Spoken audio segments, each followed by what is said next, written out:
আয়নীয় আর সমযোজী বন্ধন, এগুলো ছোটো ক্লাসেই ছিল তাই না, তাইলে খুব তাড়াতাড়ি হয়ে যাবে। আমরা কি জানি, কোনো একটা পরমাণুর কোনো কক্ষপথে কতগুলো ইলেকট্রন থাকবে তার ফর্মুলা কি জানি বল, 2 × n², যেখানে n কি কক্ষপথের সংখ্যা। এটা ধর নিউক্লিয়াস, ঠিক আছে, এটা কি নিউক্লিয়াস। নিউক্লিয়াসের মধ্যে আমি ধরলাম যে z = কত, z মানে পরমাণু ক্রমাঙ্ক বা কি প্রোটনের সংখ্যা, z = আমি ধরলাম 1। তাহলে বাইরের কক্ষে ইলেকট্রনের সংখ্যা কত হবে, যতগুলো প্রোটন ততগুলোই নিউট্রন, ততগুলোই ইলেকট্রন। তাহলে বাইরের কক্ষপথেও একটাই হবে, কিন্তু এই সেলটায় কটা থাকতে পারে ম্যাক্সিমাম, সেটা কিভাবে বের করব, এই ফর্মুলা থেকে বের করব, তাই না। এই ফর্মুলাতে এটা কি হবে, n এর ভ্যালু কত হবে, n এর ভ্যালু 1 হয়ে যাবে ফার্স্ট, এটা 2 × 1² মানে 2, তাহলে এখানে দুটো থাকতে পারে ম্যাক্সিমাম, তাই না। তাহলে z = যদি 2ও হয়, একটা এখানে থাকবে একটা এখানে থাকবে, কিন্তু z = যদি 3 হয়ে যায় তাহলে কি আর এখানে থাকতে পারবে না, এখানে তো ম্যাক্সিমাম 2n² থাকতে পারে। n মানে কত, এখানে ফার্স্ট কক্ষপথ মানে n = 1, তাই না। তাহলে n = 1 হলে কত থাকতে পারবে বল, 2 × কত, বোবার মতো বসে আছিস কেন, 1², তার মানে কত হচ্ছে 2, তাহলে ম্যাক্সিমাম দুটাই থাকতে পারবে। তাহলে z মানে 3টা প্রোটন আছে, তাহলে আমাদের ইলেকট্রনও 3টা থাকতে হবে। তাহলে আরেকটা ইলেকট্রন কোথায় যাবে, বাইরের যে সেল n = 2, এই সেলটায় চলে যাবে আরেকটা ইলেকট্রন, তাই না। এখানে ধর চলে গেল আরেকটা ইলেকট্রন, বোঝা গেল। এইভাবেই পরপর করে ফিল হবে। এবার বল, এই কক্ষে ম্যাক্সিমাম কটা থাকতে পারে বল, তুই বল, এই যে এই কক্ষপথে ম্যাক্সিমাম ইলেকট্রনের সংখ্যা কত, 8টা, কিভাবে বের করলি বল।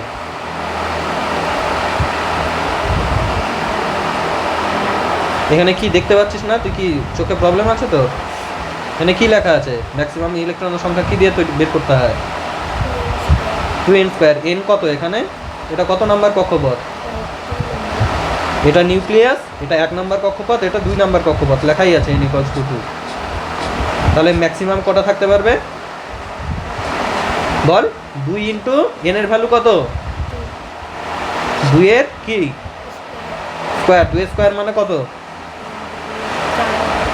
4, 4 × 2 মানে কত, 8, ওই জন্য এখানে ম্যাক্সিমাম কটা থাকতে পারে, 8টা। তাহলে z = তোর ধর যদি 6 আছে, তাহলে কি হবে, 6টা ইলেকট্রন, প্রথম দুটো এটায় থাকলো, এটায় একটা, এটায় আরেকটা, দুটো হয়ে গেল, এখানে কটা থাকবে, 4টা থাকবে, সমস্যা নেই, 4টা থাকলো, ঠিক আছে। z = যদি 8 হয় তাহলে কটা হবে বল, z = 8 মানে কত, প্রোটন কয়টা, 8টা, তাহলে ইলেকট্রন কয়টা থাকবে, 8টাই থাকবে। তাহলে 1টা, 2টা, 3টা, 4টা, 5টা, 6টা, 7টা, 8টা, না বেশি এঁকে ফেললাম মনে হয়, 1 2 3 4 5 6 7 8, না ঠিকই আছে, 8টা হয়ে গেল। z = ধর তোর 11 আছে, মানে প্রোটন কয়টা, 11টা, তাহলে ইলেকট্রন কয়টা থাকতে হবে, 11টাই থাকতে হবে, তাই না। তাহলে কয়টা হলো এখানে, 1টা 2টা, এখানে কয়টা হলো, 3টা 4টা 5টা 6টা 7টা 8টা, আরও 2টা লাগবে, 9টা। তাহলে কটা হলো, এখানে 11টা প্রোটন ছিল, তাহলে ইলেকট্রন কয়টা থাকতে হবে, 11টা। প্রথমটায় 2টার বেশি থাকতে পারে না, আমরা দেখলাম, 1টা 2টা, আর কয়টা লাগবে তাহলে, আরও 9টা, তাই না। 1 2 3 4 5 6 7, এখানে দিয়ে দিলাম 8, তাহলে 10টা হলো, 2টা বাইরে, 8টা হয়ে গেল। এবার আরও একটা লাগবে, কিন্তু এখানে কয়টা থাকতে পারে, ম্যাক্সিমাম 8টা থাকতে পারে, 8টাই তো আছে, তাই না, 8টা থাকতে পারে, 8টাই আছে। আরেকটাকে তাহলে কি করতে হবে, আরেকটার জন্য আমাদের আরেকটা কক্ষপথের বাইরে আরেকটা আমাদের সেট করে দিতে হবে, ঠিক আছে। এটা কি n = কত, এটা কি n = কত বল, আরে ভাই প্রথমটাকে বলছি n = 1, দ্বিতীয়টাকে বলছি n = 2, তো 3 নাম্বারটাকে কি বলবো, n = 500 বলবো। এখানে কয়টা থাকতে পারে maximum, ball n equals to 3 হলে ম্যাক্সিমাম কটা থাকতে পারে এখানে? 2 ইন্টু বল 2 ইন্টু কত স্কোয়ার? 3 স্কোয়ার মানে কত হচ্ছে? 2 ইন্টু 3 স্কোয়ার মানে কি? 6 না 9? 3 তিরিকে 9, তাহলে 9 দুগুণ 18। এখানে ম্যাক্সিমাম 18টা থাকতে পারে, তাই না? ঠিক আছে, আমি এই জিনিসটা আরেকবার বলছি, ঠিক আছে? কোনো পরমাণুর মধ্যে কি থাকে? দুটো পার্ট থাকে, একটা কি নিউক্লিয়াস কেন্দ্রে, এখানে কে থাকবে? প্রোটন থাকবে, আর কে থাকবে? নিউট্রন। প্রোটন আর নিউট্রন থাকবে, আর বাইরে কে থাকবে? বিভিন্ন কক্ষপথ থাকবে। কক্ষপথে কে ঘুরবে? কক্ষপথের মধ্যে ইলেকট্রনগুলো গোল গোল করে ঘুরতে থাকবে, ঠিক আছে? এরকম করে অনেকগুলো থাকতে পারে, ঠিক আছে? অনেক থাকতে পারে। প্রথমটা, এটা তো প্রথম গোলটা দেখতে পাচ্ছি, এটা তো নিউক্লিয়াসটা আমার, তাই না? প্রথমটা হচ্ছে নিউক্লিয়াসটা। এটা কি তাহলে? এটা n ইকুয়ালস টু কত বলবো? প্রথমটাকে বলবো n ইকুয়ালস টু 1, সেকেন্ডটাকে কি বলবো? n ইকুয়ালস টু 2, 3 নাম্বারটাকে কি বলবো? n equals to 3। এখানে n ইকুয়ালস টু কত? এটা 4, তাই না? এটা 2, এটা 1, n এর ভ্যালু 1 2 3 4। তো এটার নাম আমরা দিয়ে দিই। প্রথমটাকে আমরা n ইকুয়ালস টু 1কে আমরা কি বলি? কে শেল। পরেরটাকে কি বলি? এল শেল। তারপরেরটাকে বলি এম, তারপরেরটাকে বলি এন। এরকম করে আমরা নাম দেই, দেখিস কামড়াবে। তাহলে কি হচ্ছে আমাদের? আমরা কে শেল মানে কি? n ইকুয়ালস টু কত? এল শেল মানে n ইকুয়ালস টু 2, এন শেল মানে small n equals to K L M, M মানে কত? n ইকুয়ালস টু 3, n মানে কত? n মানে 4, কে এল এম এন ও মানে n ইকুয়ালস টু 5, তাই না? তাহলে আমি যদি বলি কে শেলে ম্যাক্সিমাম কতগুলো ইলেকট্রন থাকতে পারে, তুই কি বলবি? 2 ইন্টু n স্কোয়ারটা ম্যাক্সিমাম ইলেকট্রন সংখ্যা। ম্যাক্সিমাম ইলেকট্রন সংখ্যা কত হয়? এর ফর্মুলাটা কি? এর ফর্মুলা হচ্ছে 2 ইন্টু n স্কোয়ার, ঠিক আছে? ম্যাক্সিমাম ইলেকট্রন সংখ্যা 2n স্কোয়ার। তাহলে কে শেলের জন্য কি হবে? 2 ইন্টু 1 স্কোয়ার, তাই না? তার মানে কত? 2 হচ্ছে। 1 স্কোয়ার মানে 1, 1 ইন্টু 2 মানে 2। এল শেলে ম্যাক্সিমাম ইলেকট্রন কটা? মানে এখানে ম্যাক্সিমাম 2টা থাকতে পারে, তাই না? এই যে এটার মধ্যে আমরা দেখলাম ম্যাক্সিমাম কটা থাকতে পারে? 2টা থাকতে পারে কে শেলে। এবার এল শেলে কটা? হ্যাঁ, এল শেলে বল কটা? 2 ইন্টু কিসের স্কোয়ার? এন মানে এল মানে কত? n ইকুয়ালস টু 2, সেকেন্ডটাকে আমরা n বলছি, তাহলে কত হয়ে গেল? 8, 2 দুগুণ 4 দুগুণ 8। n এর ভ্যালু যখন 3, এম সেলে কটা থাকতে পারে? আমি বলবো n এর ভ্যালু 3, তাই না? তাহলে কি হয়ে যাবে? 2 ইন্টু 3 এর স্কোয়ার, ম্যাক্সিমাম থাকতে পারে 18টা। তারপরেরটা কি হবে? এন শেলে স্মল n এর ভ্যালু কত? 4, তাহলে এখানে কটা থাকতে পারবে ম্যাক্সিমাম? 2 ইন্টু 4 এর স্কোয়ার মানে 4 4 16 দুগুণ 32। আর ও শেলে কটা থাকতে পারবে? এরকম করে বল। 5 5 25 ইন্টু 2 মানে 50। এরকম করে আমরা ম্যাক্সিমাম কোন শেলে কতগুলো থাকতে পারে এইভাবে সংখ্যাগুলো আমরা বের করি এই ফর্মুলা দিয়ে, ঠিক আছে? তাহলে কে শেলে এটা দেখালাম আমি একটা, এল শেলে কটা দেখলাম আমি? 8টা। 1 2 3 4 5 6 7 8, ম্যাক্সিমাম কটা থাকতে পারে আমি ততগুলো আঁকছি, হ্যাঁ? তারপরে এম শেলে 18টা আঁকানো ঝামেলা, 50টা আঁকানো ঝামেলা, ওগুলো বাদ দিলাম আমি, ঠিক আছে? আচ্ছা, তাহলে কোন সেলে ম্যাক্সিমাম কতগুলো থাকতে পারে আমরা ওগুলো শিখে নিলাম। এবার আমরা ইলেকট্রন বিন্যাস দেখি কয়েকটার। আমাকে বললো যে হাইড্রোজেনে কটা প্রোটন থাকে? একটা প্রোটন থাকে আর ইলেকট্রনও থাকে একটা, ঠিক আছে? তাহলে হাইড্রোজেন কীভাবে আঁকাবো? প্রোটন একটা এটাকেই আমরা জেড বলি, ঠিক আছে? প্রোটন সংখ্যাকে আমরা জেড বলি। আমরা তোকে যদি বলে দেয় যে হাইড্রোজেনের জেড কত, তুই কী বলবি? জেড মানে পরমাণু ক্রমাঙ্ক, অর্থাৎ প্রোটনের সংখ্যা, সেটা হচ্ছে 1 হাইড্রোজেনের ক্ষেত্রে। তাহলে হাইড্রোজেনের ক্ষেত্রে প্রোটন হচ্ছে কটা? একটা, তাই না? তাহলে কি হয়ে গেল? হাইড্রোজেনের ক্ষেত্রে জেড ইকুয়ালস টু 1 হয়ে গেল। তাহলে কোনো একটা জিনিস নিউট্রাল থাকতে গেলে যতগুলো পজিটিভ চার্জ ততগুলোই আমার নেগেটিভ চার্জ থাকতে হবে। তাহলে ইলেকট্রনও কটা হবে? ইলেকট্রনও আমার একটাই হবে বাইরের কক্ষে, তাই না? বাইরের কক্ষে একটা ইলেকট্রন রেখে দিলাম। একটা তো থাকতেই পারে প্রথমটায়, ম্যাক্সিমাম 2টা পর্যন্ত থাকতে পারে, তো একটা অবশ্যই থাকবে। আচ্ছা, এবার আমি বললাম হিলিয়াম, ঠিক আছে? হিলিয়ামের ক্ষেত্রে দাঁড়া, এটা একটু বাদিকে রাখি জায়গা,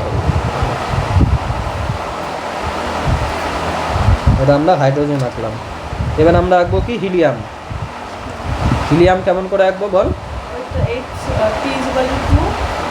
প্রোটন সংখ্যা কত হয়? জেড ইকুয়ালস টু কত? এখানে হিলিয়ামের 2টা হয়, ঠিক আছে? হাইড্রোজেন হিলিয়াম করিস নি তোরা? প্রথম 20টা মুখস্থ করিস নি? হ্যাঁ, তাহলে কি হচ্ছে এখানে? এরকম করে নিউক্লিয়াসে কটা প্রোটন? 2টা প্রোটন, ঠিক আছে? আচ্ছা, নিউট্রন সংখ্যাও কখনো কখনো লেখা হয়, এখন আমি লিখছি না, ঠিক আছে? এখন যেটা শেখাচ্ছি ওটুকু শেখ খালি। তাহলে এর বাইরেও একটা কক্ষপথ আঁকলাম আমি। এটা কি শেল বলতো? এই যে এখানে যে এঁকেছিলাম, এটা কে শেল, অর্থাৎ n ইকুয়ালস টু 1। এটাও কি প্রথম কক্ষপথ মানে কে শেল, n ইকুয়ালস টু কত? 1, তাই না? আচ্ছা, এখানে ইলেকট্রন কটা হবে তাহলে? 2টা ইলেকট্রন, যেহেতু 2টা প্রোটন আছে। এরপর আমি বললাম যে লিথিয়াম আঁকবো। হাইড্রোজেন হিলিয়ামের পরে কে আসে? লিথিয়াম, তাই না? তাহলে লিথিয়াম কেমন হবে? আমি নিচে আঁকছি, হাইড্রোজেন হিলিয়াম হলো, এবার নিচে আঁকছি লিথিয়াম। লিথিয়ামের কি হবে বল? জেড ইকুয়ালস টু কত? 3। তাহলে নিউক্লিয়াসের মধ্যে কটা প্রোটন থাকবে তোর? প্রোটনের সংখ্যা হচ্ছে তোর 3, তাই না? আর ইলেকট্রনের সংখ্যাও কত হবে তাহলে? 3। তাহলে 2টা এখানে হয়ে গেল, কে শেলে 2টা হয়ে গেল। কে শেলে 2 এর বেশি থাকতে পারে না, একটু আগেই দেখলাম, তাই না? এটা কে শেল। তাহলে আমাদের এখন এল শেল লাগবে। এল শেলে কটা থাকবে? একটা থাকবে। এল শেলে একটা থাকবে। এটা হয়ে গেল লিথিয়ামের ছবি, ঠিক আছে? এবার বেরিলিয়ামের ছবিটা কেমন হবে বল তোরা আমাকে বল। কি লিখবো এখানে? B is equals to B comma দিয়ে জেড ইকুয়ালস টু কত লিখবো? 4 লিখবো। এরপর কি আঁকবো? নিউক্লিয়াস আঁকবো। এরকম নীল কালি দিয়ে নিউক্লিয়াসটা আঁকলাম। কি লিখবো? বেরিলিয়ামের চিহ্ন লিখবো বিই। এবার প্রোটন সংখ্যার জন্য লিখবো P is equals two 4, Z equals to 4 মানেই প্রোটনের সংখ্যা 4, ঠিক আছে? পরমাণু ক্রমাঙ্ক 4। তাহলে প্রথমে কি আঁকবো? কে শেল আঁকবো, মানে n ইকুয়ালস টু 1। এখানে কটা হবে? 2টা, 2 এর বেশি তো থাকতে পারে না, তাই না? আরও কটা বাকি আছে আমার? আরও 2টা বাকি আছে। তাহলে এই যে থার্ড শেল, এল শেল, এটা সেকেন্ড সেল, ভুল করে থার্ড বললাম। এখানে কি হয়ে যাবে? আরও 2টা হয়ে যাবে, বেরিলিয়াম, ঠিক আছে? এইভাবেই সব আঁকতে হবে, তাই না? এবার তাহলে তোরা বোরনটা আঁকা সবাই নিজেরা খাতায়। আচ্ছা, তাহলে কার্বনটা কেমন হবে বল আমাকে?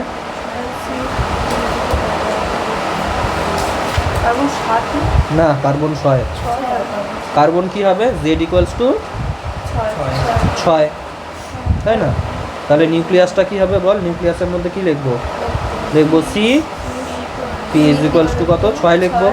6টা প্রোটন আছে, তাহলে নিউট্রাল থাকতে গেলে 6টাই আমাদের ইলেকট্রন লাগবে। তাহলে ইলেকট্রন কটা হবে? প্রথম কক্ষপথে 2টা, আর কয়টা বাকি থাকলো? 4টা। তাহলে 4টা কোথায় এঁকে দেবো আমি? এল শেলের মধ্যে বাকি 4টা। 1, 2, 3, 4। এখানে টোটাল 8টা আঁটতে পারে, তাই না? সেকেন্ডটায় কয়টা আঁটতে পারে? 2n² করে আমরা দেখতে পারি। সেকেন্ডটায় 8টা আঁটতে পারে। 8টা, এখানে 4টা আছে, তো 4টা অবশ্যই আঁটবে। আচ্ছা, তারপরে কে? নাইট্রোজেন।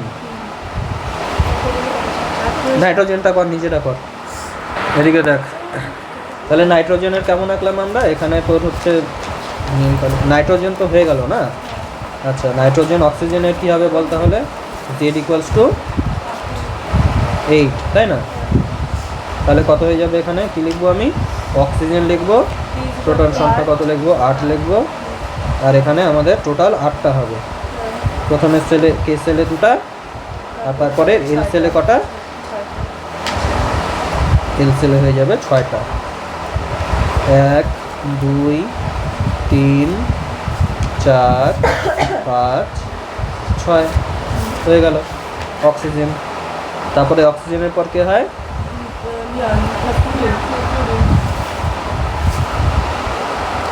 পরের পেজে যাচ্ছি। ফ্লুরিনে কটা হবে? 9টা, তাই না? ফ্লুরিনও আঁকতে পারবি একই রকমভাবে। ফ্লুরিন, তারপর কে হয় ফ্লুরিনের পর? নিয়ন। নিয়নেরটা কি হবে বল? নিয়নের হচ্ছে 10, জেড ইকুয়ালস টু 10, তাই তো? তাহলে কি হবে বল? এন ই লিখবো, পি ইজ ইকুয়ালস টু 10 লিখবো। তারপরে কি করব? কেশেল, কেশেলে কটা? 2টা। আর কয়টা বাকি থাকলো? 8টা। বাইরের সেলে কটা আসতে পারে? 8টাই। তাহলে সমস্যা নেই, এটে যাবে। 1 2 3 4 5 6 7 8 নিয়ন, তাই না? তারপরে 11তে কে হয়? সোডিয়াম। এবার সোডিয়ামটা আঁকা তোরা। হ্যাঁ,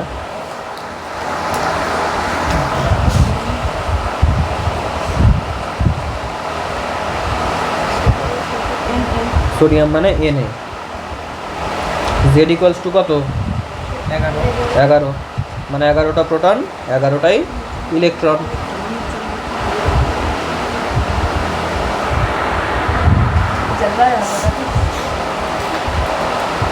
সোডিয়ামের কটা বললাম আমি? 11টা বললাম, তাই না? আচ্ছা, আর কি বললাম আমি? কে সেলে কটা আটবে প্রথমে? 2টা আটলো। তারপর কি 2টার বেশি তো আটবে না, এই জন্য বাকিগুলোর জন্য আমাকে এল সেলে যেতে হবে। এল সেলে কটা আটবে? 8টা। 1 2 3 4 5 6 7 8। তাহলে কটা হয়ে গেল? 2 আর 8-এ 10টা হয়ে গেল। আরও কটা থাকবে? 8টা। 8টার বেশি তো থাকতে পারে না, ওই জন্য একটার জন্য আমাদের নেক্সট একটা কী লাগবে বল? নেক্সট একটা কক্ষপথ লাগবে, কে এল এম। এম এর মধ্যে একটা দিয়ে দিতে হবে। এমনি 18টা আঁকতে পারে, তাই না? আমার একটা লাগবে, একটা দিয়ে দিলাম। এবার কি আঁকবি সবাই? ক্লোরিন আঁক। ক্লোরিন 17 হয়।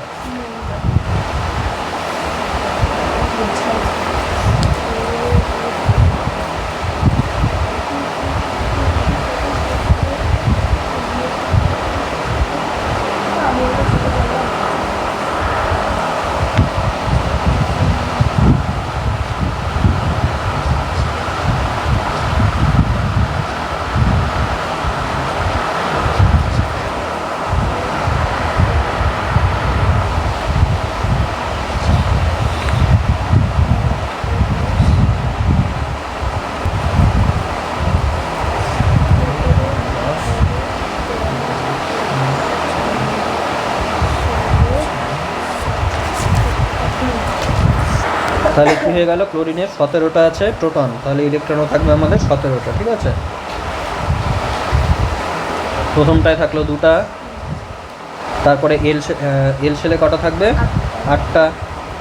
1 2 3 4 5 6 7 8, তাই না? আচ্ছা, কে এল এম। এম সেলে কটা আঁকতে পারে?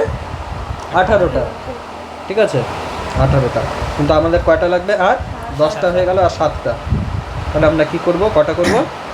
7টা। 1 2 3 4 5 6 7 হয়ে গেল 7টা। এবার দেখ, আমরা একটা সোডিয়াম আঁকলাম, একটা কি আঁকলাম? ক্লোরিন আঁকলাম, তাই না? আচ্ছা,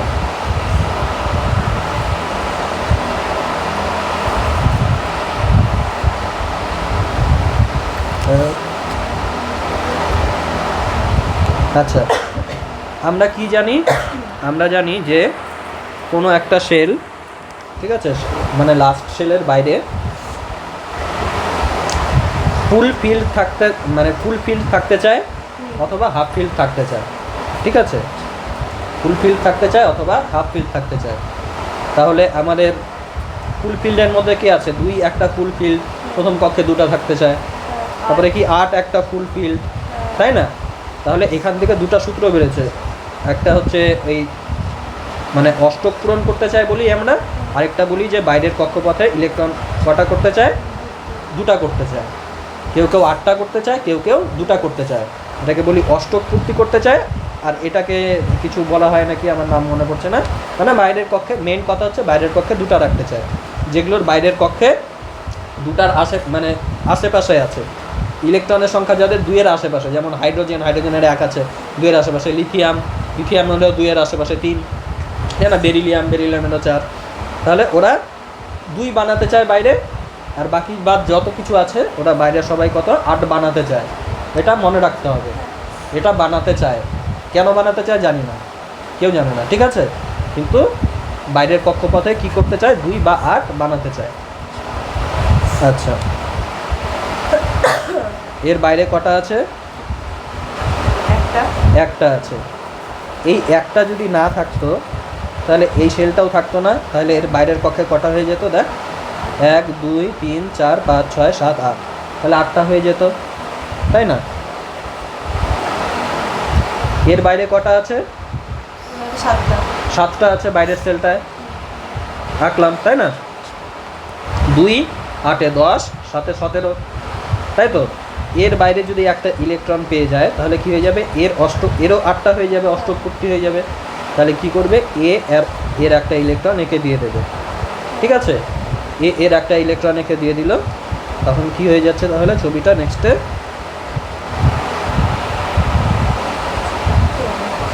কপি, এখানে পেস্ট করে দেই। এখানে একটা ইলেকট্রন ছিল। আচ্ছা, যাই হোক, এই ছবিটার থেকে এবার কি হয়ে যাবে বল? একটা ইলেকট্রন একে দিয়ে দিল, মানে এখানে এটা চলে গেল, আর এখানে কি হয়ে গেল? একটা ইলেকট্রন, এখানে একটা ইলেকট্রন ঢুকে গেল। একটু বড় করে আসছে, এটা এক্সট্রাটা ঢুকলো ওটা বোঝানোর জন্য, ঠিক আছে? তাহলে এর এবার চার্জ কি হয়ে গেল? প্রোটন সংখ্যা হচ্ছে তোর 11। কি কত ছিল? 11, কিন্তু ইলেকট্রন কি হলো? একটা। আগে ইলেকট্রন প্রোটন সেম ছিল, এখন ইলেকট্রন একটা কমে গেল, ইলেকট্রন কত হলো? 10টা। তাহলে এর পজিটিভ চার্জ বেশি না নেগেটিভ চার্জ বেশি? ইলেকট্রন কি চার্জ, পজিটিভ না নেগেটিভ? নেগেটিভ। প্রোটন পজিটিভ, তাহলে এর কি চার্জ বেশি হলো? পজিটিভ না নেগেটিভ? পজিটিভ। সেই জন্য এটা হয়ে গেল কি? সোডিয়াম। এর মাথায় আমরা কি লিখবো? প্লাস। কয়টা বেশি? একটা বেশি, ওই জন্য 1 প্লাস। 1টাকে আমরা লিখি না জেনারেলি। তো যদি 2টা থাকতো, ঠিক আছে, তাহলে আমরা কি লিখতাম? 2 প্লাস লিখতাম, অথবা 2টা প্লাস চিহ্ন দিয়ে দিতাম। যতগুলো মাথায় প্লাস ততগুলো ইলেকট্রন কম, আর যতগুলো এখানে কি হবে? একটাই এখানে বলে বা কি হচ্ছে আগে? এখানে প্রোটন সংখ্যা কি হচ্ছে? ক্লোরিনের প্রোটন সংখ্যা 17। প্রোটন সংখ্যা কোনোদিন চেঞ্জ হবে না, প্রোটন সংখ্যা সারা জীবন কি 17। তেজস্ক্রিয়তা ছাড়া সবসময় আমরা যা কিছুই পড়ি না কেন, শুধু ইলেকট্রন সংখ্যা চেঞ্জ হবে, প্রোটন সংখ্যা চেঞ্জ হবে না। তাহলে এখানে প্রোটন সংখ্যা 17, কিন্তু ইলেকট্রন সংখ্যা কত? আগে সমান সমান ছিল, 17টার সঙ্গে 17টা, এখন একটা এক্সট্রা এখানে ঢুকে গেছে, তাই না? তাহলে কত হয়ে গেল? 18টা, মানে একটা নেগেটিভ চার্জ বেশি আছে। তাহলে আমরা কি লিখবো? ক্লোরিনকে মাথায় কি লিখবো? একটা মাইনাস লিখে দিব, ঠিক আছে? বোঝা গেল কিভাবে করব? এবার এটা একটা প্লাস জিনিস, ঠিক আছে, এটা একটা প্লাসের জিনিস, আর এটা একটা কি হয়ে গেল? মাইনাসের জিনিস। এটা কি করবে? প্লাস মাইনাস সবসময় একে অপরকে আকর্ষণ করে। প্লাস মাইনাস কি করে? একে অপরকে আকর্ষণ করে, ঠিক আছে? এরকম হওয়া উচিত, একে অপরকে আকর্ষণ করছে, সেই জন্য এরা একসঙ্গে জুড়ে থাকবে, ঠিক আছে? একসঙ্গে জুড়ে একটা কি তৈরি করবে? NaCl বলে।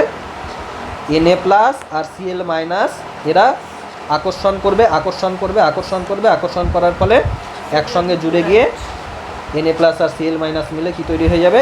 NaCl বলে একটা যৌগ তৈরি হয়ে যাবে, ঠিক আছে? এটা কি আমরা যে লবণ খাই সেই লবণটা। বোঝা গেল?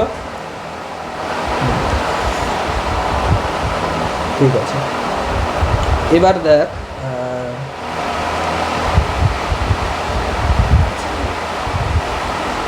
হয়ে গেল এটা। এটাকে আমরা কি বলবো? আয়নীয় বন্ধন। আয়নীয় বন্ধন বন্ধন ঠিক আছে। এবার দেখ আমরা কার্বন এঁকেছি, আবার হাইড্রোজেনও এঁকেছি, তাই না? আচ্ছা, আমরা কপি করে নিচ্ছি, পরের পেজে রাখবো। কপি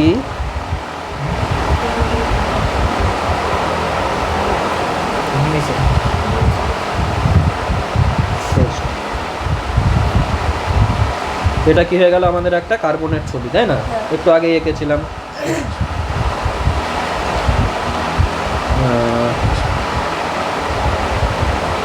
জেড ইকুয়ালস টু কত হয় কার্বনের জন্য? জেড ইকুয়ালস টু 6, তাই না? ওই জন্য এখানে 2টা আর বাইরে 4টা কার্বন।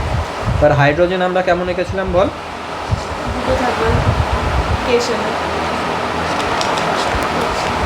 নীল কালি দিয়ে আঁকি নিউক্লিয়াসটা। হাইড্রোজেন কেমন এঁকেছিলাম? পি ইকুয়ালস টু কত? 1 ছিল হাইড্রোজেন। আর ইয়ে কত ছিল? ইলেকট্রন সংখ্যাও কত ছিল? একটা ছিল, তাই না? আচ্ছা, এটা আমি না লেখাটা আমি নিচে লিখছি। এই লেখাটার দরকার নেই, এটা মুছে দিলাম। এখানে তো লেখাই আছে কার্বন, ঠিক আছে? এটা কার্বন হলো, এটা হাইড্রোজেন হলো। আচ্ছা, ভালো করে লিখি। হাইড্রোজেন পি ইকুয়ালস টু 1, ঠিক আছে? ইলেকট্রনটা পরে আঁকছি, একটু কেন আঁকছি সব বুঝতে পারবো। কপি, এটাকে কী করতে হবে? একটু ছোট করে নিই আগে। কপি পেস্ট, কপি হয়ে গেছে পেস্ট। এখানেও কী করে দিই? একটা পেস্ট করে দিই, ঠিক আছে? এর চারদিকে 4টা আমি হাইড্রোজেন আঁকলাম, ইচ্ছা হলো আমার আঁকতে, আমি আঁকলাম, ঠিক আছে? হাইড্রোজেনের একটা করে ইলেকট্রন হবে, একটা করে যেহেতু প্রোটন, সেগুলো আমি কী করলাম? আঁকলাম, ঠিক আছে? হয়ে গেল 4টা হাইড্রোজেন আঁকলাম, একটা আমি কি আঁকলাম? কার্বন আঁকলাম, এরকম করে। এবার দেখ কার্বনের বাইরে কটা আছে? 4টা আছে। তাহলে অষ্টক পূর্তি হতে গেলে এর আরও কটা লাগবে? 4টা। আরও 4টা লাগবে, তাহলে বাইরের কক্ষপথে 8টা হয়ে যাবে। কিন্তু হাইড্রোজেনের বাইরে কটা হলে ও স্থায়ী হবে? ও 2টা হলেই স্থায়ী হয়ে যাবে। আমি কি বললাম? হয় 2টা হতে লাগবে অথবা 8টা হতে লাগবে। তাহলে এ চাবে আর 4টা নিয়ে নিই আমি, ঠিক আছে? আর 4টা নিয়ে আমার 8টা হয়ে যাক। এ চাবে আর একটা নিয়ে আমার কী হয়ে যাক? 2টা হয়ে যাক। এও তাই চাবে, এও তাই চাবে, এও তাই চাবে, প্রত্যেকটা হাইড্রোজেনই তাই চাবে। এবার কি হবে? এও চাচ্ছে, এও চাচ্ছে। আগের বার কি ছিল কেসটা? আগের কেসটায় ছিল এ দিয়ে দিতে চাচ্ছিল, এ নিতে চাচ্ছিল, ওই জন্য একে দিয়ে একজন পজিটিভ একজন নেগেটিভ হয়ে যাচ্ছিল। কিন্তু এবার কি চাচ্ছে? দুইজনেই চাচ্ছে, দুইজনেই চাচ্ছে, ওই জন্য কী হবে? ইলেকট্রন শেয়ার হয়ে যাবে, ইলেকট্রন শেয়ার হয়ে যাবে। এই যে এর 4টা ছিল, 4টার সঙ্গে এটাকেও নিয়ে নিব, তাহলে এর 5টা হয়ে গেল। এ কি করবে? এর একটা ছিল, এই একটাকেও নিয়ে নিব, এর তাহলে 2টা কমপ্লিট হয়ে গেল। আর এর 4টারটা 5টা হয়ে গেল। এর সঙ্গেও একটা এরকম করে ইলেকট্রন পেয়ার শেয়ার করে নেবে। ইলেকট্রন পেয়ার শেয়ার করার মাধ্যমে কি হলো? এর 5টা ছিল, এখন কটা হয়ে গেল? এটাকেও নিয়ে নিল নিজের ইয়েতে, 6টা হয়ে গেল। আর এরও 2টা পূরণ হয়ে গেল। এর সঙ্গে করবে, এর কটা হয়ে গেল? 2টা হয়ে গেল। নিজের একটা ছিল আর এই যে এখানের একটা, 2টা হয়ে গেল। আর এর কটা ছিল? নিজের তো 4টা ছিল, আর আগের এই যে এখান থেকে একটা নিয়ে 6টা হয়েছিল, এটা নিয়ে 7টা হয়ে গেল। এবার এখান থেকেও পেয়ার শেয়ার করার মাধ্যমে কত হয়ে যাবে? এর 8টা হয়ে গেল, 7টা ছিল, আর একটা পেয়ে গিয়ে 8টা হয়ে গেল, এরও 8টা হয়ে গেল। বোঝা গেল? তো যেহেতু শেয়ার করবে, ওই জন্য আমরা এই ছবিগুলোকে কেমন করে আঁকি? এইভাবে না এঁকে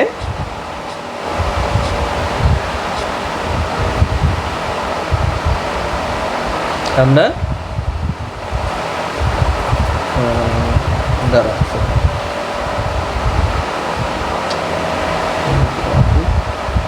ছোট হয়ে গেল বেশি।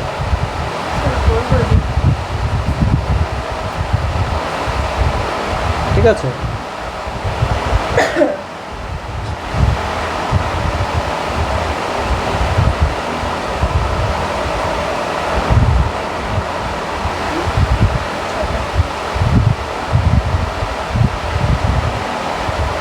দেখি বইয়ের ছবিটা কেমন আছে, এরকমই আছে তো?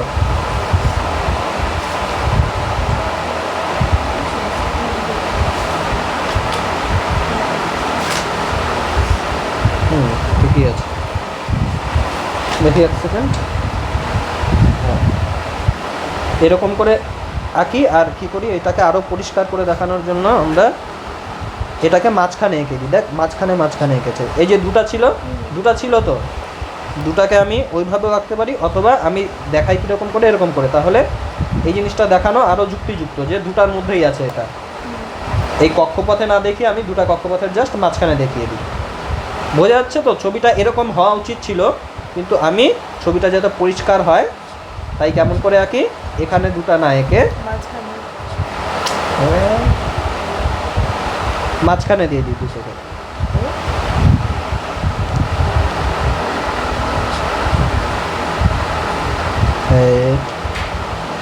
আচ্ছা, এটা কালো দিয়েই দিচ্ছি,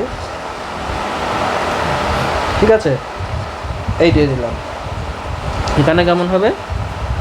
যা,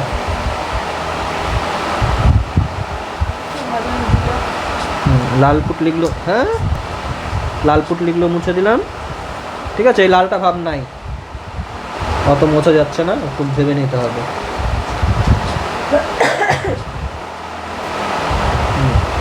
এটা হয়ে গেল এই দুটা, ঠিক আছে? বোঝা গেল? আচ্ছা,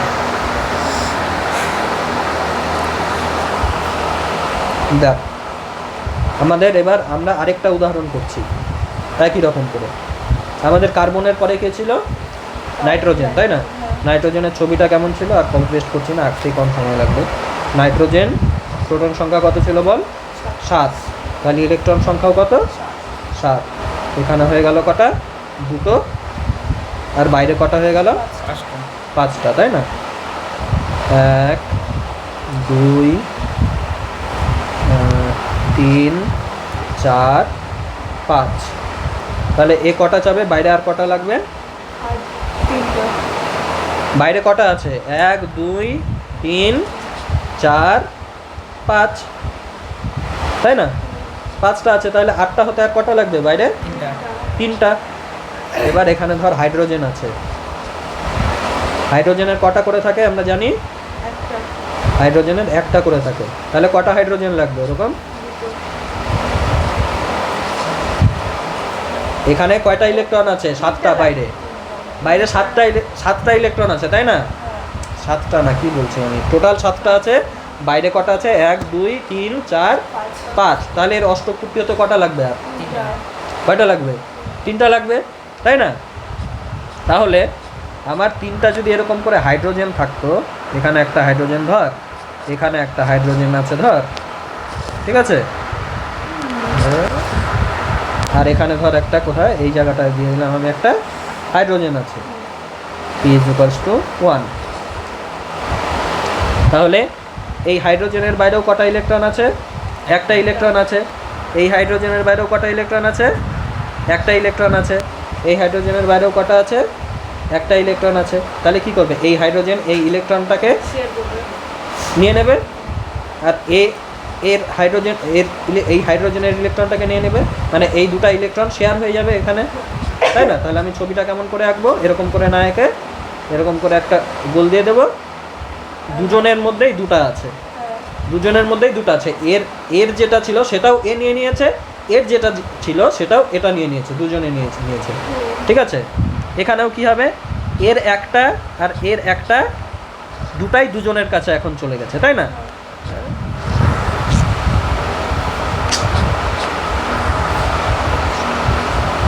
এর যে একটা ছিল সেই একটাও দুজনের কাছে চলে গেছে, এর যে একটা ছিল এর একটাও দুজনের কাছে চলে গেছে।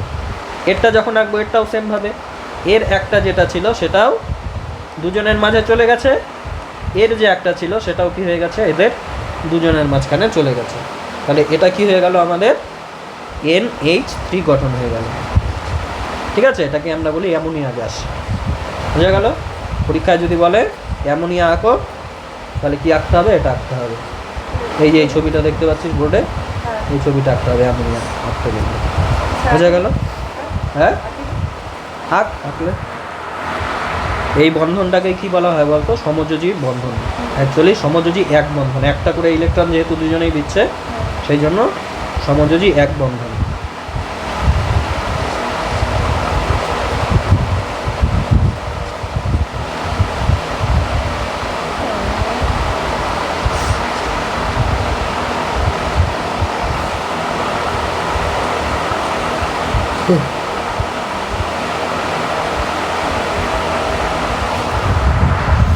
এদিকে দেখ, আঁকলাম, এটা বোঝা গেল ডিটেইলে। কিন্তু পরীক্ষায় যদি বলে লুইস ডট ডায়াগ্রাম আঁকো, ঠিক আছে, তখন এতটা ডিটেইল করার দরকারই নেই। তখন কীটা করতে হয়, খালি বাইরের কক্ষপথটা আঁকতে হয়। কীটা আঁকবো? খালি বাইরের কক্ষপথটা। ভেতরের যে দুটো আছে ওটা তো মনে মনে আছে, খাতায় দেখানোর দরকার নেই, ঠিক আছে। খালি বাইরের কক্ষপথে কী কেস হচ্ছে না হচ্ছে সেটা আঁকতে হবে। বাইরের কক্ষপথে আঁকলি এটা এরকম করে, তাই না? আর এই দুটা ইলেকট্রনকে এরকম করে না দেখিয়ে কি করা হয়, এই যে দুটা ইলেকট্রন পড়ে থাকলো, দুটা ইলেকট্রনকে এই নাইট্রোজেন যে লিখলি, এরকম নিউক্লিয়াসও দেখানোর দরকার নেই, প্রোটন সংখ্যাও দেখানোর দরকার নেই, জাস্ট এখানে এন লিখবি, নাইট্রোজেন লিখবি, মাথায় এই যে দুটা ইলেকট্রন পড়েছিল বাইরের কক্ষপথের, ওই দুটো ইলেকট্রন এরকম মাথায় লিখে দিবি। এটাই তোর বই আছে।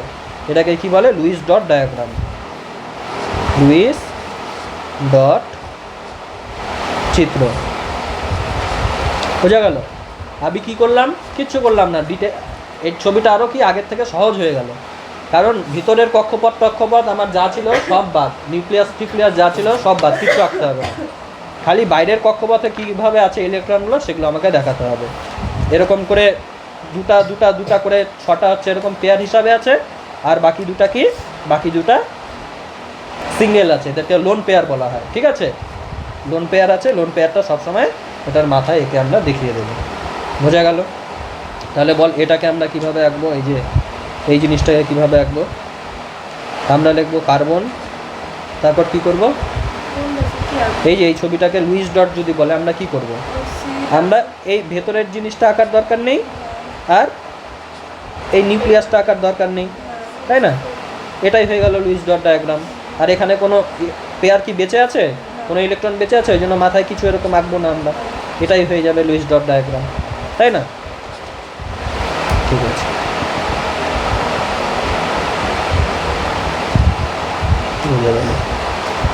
তাহলে সমযোজী বন্ধনে কি হচ্ছে? দুইজন ইলেকট্রন শেয়ার করছে, তাই না? আর আয়নীয় বন্ধনে কি হচ্ছে? ইলেকট্রনের আদান প্রদান হচ্ছে, প্লাস পজিটিভ আয়ন তৈরি হচ্ছে, নেগেটিভ আয়ন তৈরি হচ্ছে। পজিটিভ আয়নকে কি বলা হয় বল?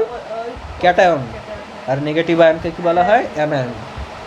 এখানে সোডিয়ামটা কি ছিল? সোডিয়ামটা পজিটিভ, তাহলে এটা কি ছিল? ক্যাটায়ন। TiON না TiON, আচ্ছা কিছু একটা হবে। আর এটা হচ্ছে কি? অ্যানায়ন। ক্লোরিনটা হচ্ছে অ্যানায়ন, AiON, ঠিক আছে। এবার এটাই হচ্ছে মেইন, তোদের চ্যাপ্টারে যা যা ছিল এটাই ছিল। আরেকটা জিনিস আছে, সেটা হচ্ছে ডাবল বন্ড আর ট্রিপল বন্ড। আচ্ছা, আমি কার্বন আর হাইড্রোজেনের উদাহরণ দিয়েই দেখাচ্ছি ডবল বন্ড, ঠিক আছে। কার্বন মানে কি? আমি ডিরেক্ট এবার লুইস ডট ডায়াগ্রাম আঁকবো, ঠিক আছে। কার্বন মানে কি বল? কার্বনে কটা থাকে ইলেকট্রন? 6টা থাকে। 6টা মানে প্রথম কক্ষপথে কটা হবে? কে শেলে 2টা হবে, আর তারপরে বাকি এল শেলে কটা হবে? 6টা তো আছেই, 4টা হবে লাস্ট শেলে। তাহলে আমি কি করব? বাইরে খালি 4টাকে এরকম করে দেখাবো,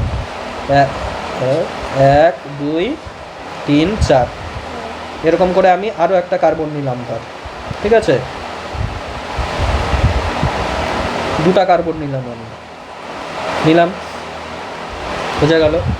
আচ্ছা, এবার আমি আঁকাচ্ছি সেটা হচ্ছে এই কার্বন, 2টা কার্বন কি করছে? 2টা করে ধর ইলেকট্রন শেয়ার করে নিচ্ছে, ঠিক আছে। ছবিটা একটু অন্যরকম করে আঁকাই, তাহলে বুঝতে ভালো সুবিধা হবে। 4টা তো আমি 2টাকে এই সাইডে দেখালাম, আর 2টা করে আমি এই সাইডে দেখালাম। এর 4টা হয়ে গেল বাইরের, এর বাইরেও কটা হয়ে গেল? 4টা হয়ে গেল। আর ভেতরের সেলে কটা ছিল? ফার্স্ট সেলে 2টা ছিল, ওই 2টা আমি দেখাচ্ছি না, ঠিক আছে, লুইস ডট ডায়াগ্রামে ভেতরের সেলেরটা দেখাবো না, খালি বাইরের সেলে কি আছে ওটা দেখাবো, আরও সিম্পল জিনিস এটা বেশি। আচ্ছা, তাহলে এ কী করলো, এর কটা হতে লাগবে, 4টা আছে, আর বাইরে আর কটা চাই, 4টা চাই, এর বাইরেও কটা চাই, 4টা আছে, আরও 4টা চাই। তাহলে এরা দুটা মিলে একটা পেয়ার তৈরি করে নিল, 5টা হয়ে গেল দুজনেরই। এরা দুজন মিলে ধর আরেকটা পেয়ার তৈরি করে নিল, তাহলে কটা হয়ে গেল বল, 6টা হয়ে গেল। আর এখানে ধর আরও যে দুটা করে চাই, দুটা এখানে হাইড্রোজেন, এখানে হাইড্রোজেন আছে একটা, এখানে আরেকটা হাইড্রোজেন আছে, এখানে দুটা হয়ে গেল, এখানে একটা হাইড্রোজেন আছে, এখানে আরেকটা হাইড্রোজেন আছে, এই দুটা করে হয়ে গেল। তাহলে এর 8টা হয়ে গেল, তাই না? দেখ, নিজের 4টা আছে, আর 4টা দুটা হাইড্রোজেনের কাছ থেকে একটা একটা করে, আর এই পাশের কার্বনটার থেকে দুটা। এই কার্বনও কটা, নিজের 4টা ছিল, পাশের কার্বন থেকে দুটা, তাই না? আর এই হাইড্রোজেন থেকে একটা, এই হাইড্রোজেন থেকে একটা, তাহলে 8টা হয়ে গেল। আর প্রত্যেকটা হাইড্রোজেনেরও একটা একটা করে, দুটা করে কমপ্লিট হয়ে গেল, তাই না? তাহলে ছবিটা কেমন করে আঁকবো আমরা, যখন আঁকবো এরকম কার্বন দিব, এরকম কার্বন দিব, দুটা গোল এরকম ওভারল্যাপ করছে, তাই না? দুটা গোল এরকম, হ্যাঁ,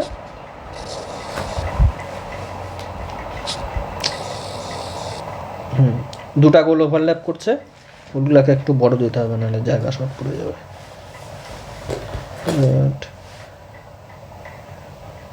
হ্যাঁ, ঠিক আছে। তাহলে এখানে আমি কি কটা হলো বল, দুটা শেয়ার হয়েছে, তাই না? এই একটা পেয়ার শেয়ার হয়ে গেছে, এখানে একটা পেয়ার শেয়ার হয়েছে। তাহলে একটার জন্য আমরা এইভাবে আঁকি, একটা হলে আমরা এইভাবে আঁকি, একটা পেয়ার যদি শেয়ার হতো, তাহলে এখানে আরেকটা আছে, আরেকটাকে আমি এর পাশে এরকম করে আঁকবো, বোঝা গেল? এটা মানে কি, ডবল বন্ড, এই একটা বন্ড, এই একটা বন্ড, ডবল বন্ড হলো। ডবল বন্ডকে আমরা সংকেত দিয়ে কীভাবে আঁকি, এইভাবে ছোট করে আঁকার জন্য। আসলে জিনিসটা এরকম করে হয়, আমরা আঁকি এইভাবে। দুজনের মধ্যেই আছে, এই যে এই একই আছে, এর মধ্যেও আছে, এর মধ্যেও আছে, এই জিনিসটাও দুজনের মধ্যেই আছে, দুটা কার্বনের মধ্যেই আছে। এই কার্বন, এই ইলেকট্রনটাও দুটা কার্বনের মধ্যেই আছে, এটাও দুটা কার্বনের মধ্যেই আছে। মানে দুটার যে কমন জায়গাটা, দুটার কমন জায়গাটার মধ্যেই এই 4টা ইলেকট্রন আছে, ওটাই আমি এঁকেছি। দুটার কমন জায়গার মধ্যে 4টা ইলেকট্রন আমি এরকম ডট ডট দিয়ে এঁকে দিলাম সহজে বোঝানোর জন্য, ঠিক আছে? এটার থেকে এটা সিম্পলিফাইড ভার্সন, ঠিক আছে? আচ্ছা, এবার তাহলে কি হবে, হাইড্রোজেনগুলো, এখানে একটা হাইড্রোজেন ছিল,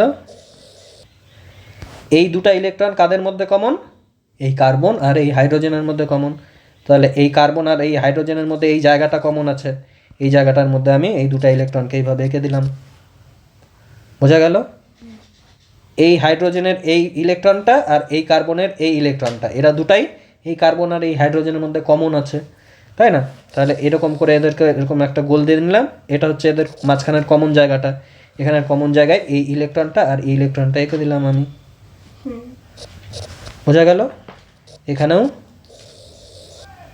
কি করব বল, এই যে এই ইলেকট্রনটা, হাইড্রোজেনের এই ইলেকট্রন, কার্বনের এই ইলেকট্রন, এরা দুজনেই এই হাইড্রোজেন আর কার্বনের মধ্যে কমন আছে। তাহলে এই হাইড্রোজেন আর এই কার্বনের মধ্যে কমন জায়গা কোনটা, এখানে। এই জায়গার মধ্যে হাইড্রোজেনের ইলেকট্রনটাও আঁকলাম, কার্বনের ইলেকট্রনটাও আঁকলাম, তাই না? এখানেও সেমভাবে এঁকে দেব দুটা। তাহলে এখানে কি হয়ে গেল, এগুলো সব সিঙ্গেল বন্ড, এক মানে দুটা পুটলি মানে সিঙ্গেল বন্ড, দুটা পুটলি মানে একটা বন্ড, সিঙ্গেল বন্ড। আর এখানে 4টা পুটলি আছে মানে ডবল বন্ড, তাই না? এটার সংকেত কি হয়ে গেল তাহলে, C2H4, বোঝা গেল? এটা হয়ে গেল আমাদের কি, দ্বিবন্ধন সমযোজী বন্ধন, ঠিক আছে? এখানে এটা হয়ে গেল দ্বিবন্ধন, কার্বন কার্বনের মাঝখানে দ্বিবন্ধন, আর হাইড্রোজেন আর কার্বনের মাঝখানে কি সমযোজী এক বন্ধন। এর মধ্যে সমযোজী দ্বিবন্ধন কার্বন কার্বনের মাঝে, কার্বন কার্বনের মাঝে সমযোজী দ্বিবন্ধন, আর কার্বন আর হাইড্রোজেনের মাঝখানে প্রত্যেকটা কি সমযোজী এক বন্ধন। সমযোজী দ্বিবন্ধন, সমযোজী এটা কি ছিল, এক বন্ধন।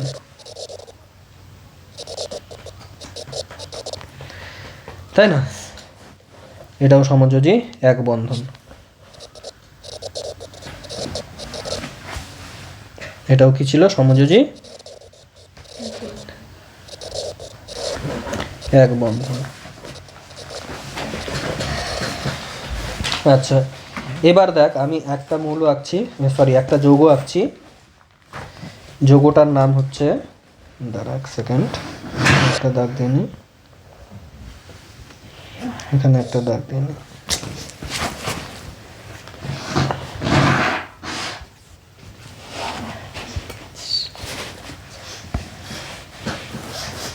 সমযোজী ত্রিবন্ধন এবার করব, ঠিক আছে? সমযোজী কি? ত্রিবন্ধন। বোঝা গেল? কার রাখবো আমি? C2H2, C2H2 এই একটা যৌগ। এই যৌগটার মধ্যে কি দেখতে পাই আমরা? সমযোজী ত্রিবন্ধন দেখতে পাই। তাহলে দুটা কার্বন আমরা আঁকলাম, ধর এই একটা কার্বন, ঠিক আছে? এর পাশে কি? এই আরেকটা কার্বন। কার্বনের বাইরে কটা করে ইলেকট্রন থাকবে বাইরের কক্ষপথে? দুটা। প্রথমে কার্বনের মধ্যে কটা টোটাল ইলেকট্রন থাকবে? 6টা। বল সবাই। বাইরে 4টা। হ্যাঁ, বাইরে 4টা থাকবে। কার্বনের মধ্যে সি এর জেড কত লিখেছিলাম আমি? 6 লিখেছিলাম, মানে প্রোটন সংখ্যা কত? 6। তাহলে ইলেকট্রন সংখ্যাও কত হবে? 6টা, তাই না? তাহলে প্রথমের কক্ষপথে কটা হয়ে যাবে? 2টা, আর বাইরের কক্ষপথে কটা হয়ে যাবে? 4টা। তো লুইস ডট ডায়াগ্রামে আমরা কি জাস্ট বাইরের কক্ষপথগুলো আঁকবো। 1 2, দাঁড়া আমি এটা এরকম করে আঁকছি, 1 2 3 4, ঠিক আছে? 1 2 3 4 হয়ে গেল। এখানে ধর একটা হাইড্রোজেন আঁকলাম, এখানে কি করলাম? একটা হাইড্রোজেন আঁকলাম। এই কার্বনের বাইরে কয়টা আছে? 4টা আছে। আরো কয়টা চাই ও? আরো 4টা চাই। তাহলে এই কার্বনের 3টা নিয়ে নেবে, এই কার্বনের 3টা নিয়ে নেবে। তাহলে এর কয়টা হয়ে গেল? নিজের 4টা ছিল, 5টা 6টা 7টা হয়ে গেল, তাই না? শেয়ার করার জন্য।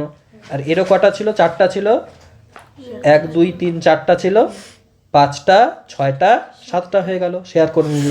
তাহলে 7টা 7টা করে হয়ে গেল, আরেকটা করে কোথায় পাবে? হাইড্রোজেনের কাছ থেকে নিয়ে নিচ্ছে, ঠিক আছে? হয়ে গেল। তাহলে এরও অষ্টক পূর্তি হয়ে গেল, এরও অষ্টক পূর্তি হয়ে গেল, এর বাইরেও 2টা হয়ে গেল, এর বাইরেও 2টা হয়ে গেল। এবার তাহলে সবাই স্টেবল হয়ে যাবে। তাহলে আমরা লুইস ডট ডায়াগ্রাম কীভাবে আঁকবো? নিজেরা আঁক এবার লুইস ডট ডায়াগ্রামটা। এগুলা যেহেতু শেয়ার হয়ে আছে দুজনের মধ্যেই, শেয়ার হয়ে আছে জন্য এদের দুজনের আমি একটা কমন জায়গা বানাবো, কমন জায়গার মধ্যে আঁকাবো, তার মানে শেয়ার হয়ে আছে। কটা? 1 2 3 4 5 6টা। একটা, দুটা, সরি জায়গায় তো এখানে হচ্ছে না, আর একটু বড় করতে হবে এটাকে।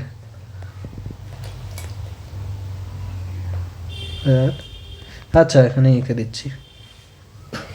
6টা হয়ে গেল, একটা, দুটা, 3টা পেয়ার মানে 6টা। আর এখানে কি হয়ে গেল? কার্বন কার্বন হয়ে গেল। আর এখানে কি? হাইড্রোজেনের সঙ্গে এই একটা, আর এখানে কি? এই একটা। এটাকে না এরকম করে দিস না, এটাকে কেমন করে দিবি আমি বড় করে এটাই বলছি।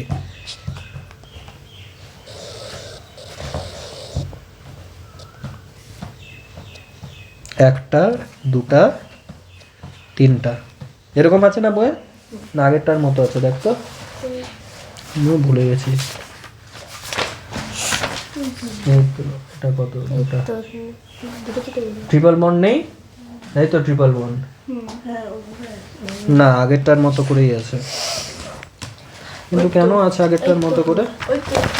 দাঁড়া দাঁড়া এক সেকেন্ড দাঁড়া, মানে প্রথমে যেটা করেছিলাম সেটাই ঠিক আছে বলছিস না?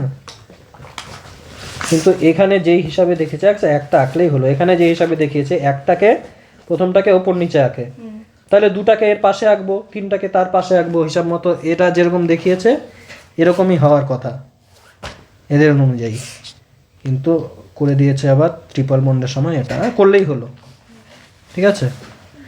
মানে এখানে 6টাকে তুই দেখাবি তাহলেই হয়ে গেল। তিনটা পেয়ারকে দেখাবি, যেভাবেই দেখা হয়ে গেল।